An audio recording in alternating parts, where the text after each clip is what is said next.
राधे राधे सगळ्यांना. आपण ऑक्टोबर मंथपर्यंत जाणून घेतलं आहे. आज आहे नोव्हेंबर मंथबद्दल जाणून घेण्याची वेळ. नोव्हेंबर मंथ बॉर्न कसे असतात हे जाणून घेण्याची वेळ. नोव्हेंबर म्हणजे 11 म्हणजे 2. तर कुठे ना कुठे आहे ना, जे 2 नंबरच्या ज्या क्वालिटीज असतात त्या नोव्हेंबर बॉर्नमध्ये असतात प्रेझेंट. ते रिमार्केबल पर्सन असतात, ट्रस्टवर्दी असतात, तुम्ही विश्वास ठेवू शकता त्यांच्यावर, लॉयल असतात खूप जास्त. एक लक्षात असण्यासारखी पर्सनॅलिटी त्या लोकांची असते. पॅशनेट असतात खूप. त्यांचे ओपिनियन कुठल्याही गोष्टीच्या बाबतीत स्ट्रॉंग असतात, कारण डबल 1 आहे. ते जर का 2 नंबरबद्दल आपण बघितलं किंवा फेब्रुवारी मंथबद्दल बघितलं तर त्यांचे ओपिनियन तेवढे स्ट्रॉंग नसतात. इथे डबल 1 असल्यामुळे आहे ना, त्यांचे ओपिनियन खूप जास्त स्ट्रॉंग असतात. ते जे काही डिसिजन घेतील त्यावर ते ठाम टिकून राहतात त्यावर. त्यानंतर त्यांना आहे ना, लोकांना इकट्ठा करून ठेवणं, लोकांसोबत कनेक्ट होणं त्या लोकांना खूप जास्त आवडतं. टॉकेटिव्ह टाईपचे असतात ते लोकं. ऑल द टाइम आहे ना, त्यांच्या डोक्यात विचारांचं सत्र चालू असतं. विचार कंटिन्युअस त्यांचे चालूच असतात. असं नाही की कुठेतरी त्या विचारांना स्टॉप लागेल. नाही, त्यांचे कंटिन्युअस थॉट्स चालूच असतात, असं आपण म्हणू शकतो. त्यांना आहे ना, स्वतःसोबत टाइम स्पेंड करायला खूप जास्त आवडते. म्हणजे दिवसातून काहीतरी वेळ ते स्वतःसोबत स्पेंड करतील. त्यांचा विचार करण्याची जी पद्धत असते ती इतरांपेक्षा खूप जास्त वेगळी असते.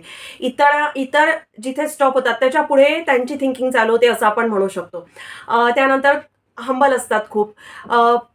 गुड ॲडवायझर पण असू शकतात. हार्डवर्किंग असतात. थोडेसे स्टबर्न असतात हे. सो यांनी जो तो स्टबर्ननेस आहे ना, तो थोडा सोडायला पाहिजे. हा स्टबर्ननेस जेवढा जानेवारी मंथ बॉर्नमध्ये किंवा फेब्रुवारी मंथ बॉर्नमध्ये किंवा ऑक्टोबर मंथमध्ये जेवढा असतो, त्याच्यापेक्षा जास्त हा स्टबर्ननेस असतो, कारण त्यात डबल 1 आहे. हे ना, बरेचदा स्वतःचे इमोशन्स आहे ना, कंट्रोल नाही करू शकत. यांना असं वाटतं की मला माझे इमोशन्स माझे कोणी समजूनच नाही घेत, असं यांना बरेचदा समज असतो.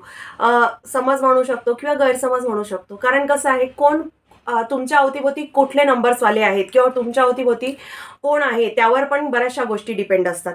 त्यानंतर हे लोकं काहीही केलं तरी यांच्यासोबत कोणी कसं बिहेवियर केलेलं आहे, कसं बिहेवियर ठेवलेलं आहे, हे लोकं विसरू नाही शकत. हे स्वतःहून कोणाच्या वाकड्यात नाही जात, स्वतःहून कोणाची छेडखानी नाही करणार, स्वतःहून कोणाला हर्ट करण्याचा प्रयत्न नाही करणार. पण यांना जर का कोणी हर्ट केलं किंवा यांच्या कोणी जर का वाकड्यात गेलं, तर हे लोकं त्यांना सोडणार नाही, याची पण गॅरंटी तेवढीच आहे. असे जर का नोव्हेंबर बॉर्न कोणी तुमच्या अवतीभोवती असतील किंवा तुम्ही स्वतः जर का नोव्हेंबर बॉर्न आहात, तर यातल्या किती क्वालिटीज तुमच्यामध्ये प्रेझेंट आहेत हे आम्हाला नक्की सांगा. अजून अशा माहितीसाठी तुम्ही आम्हाला फॉलो करू शकता. सर्व लिंक्स डिस्क्रिप्शन बॉक्समध्ये दिलेले आहेत. राधे राधे.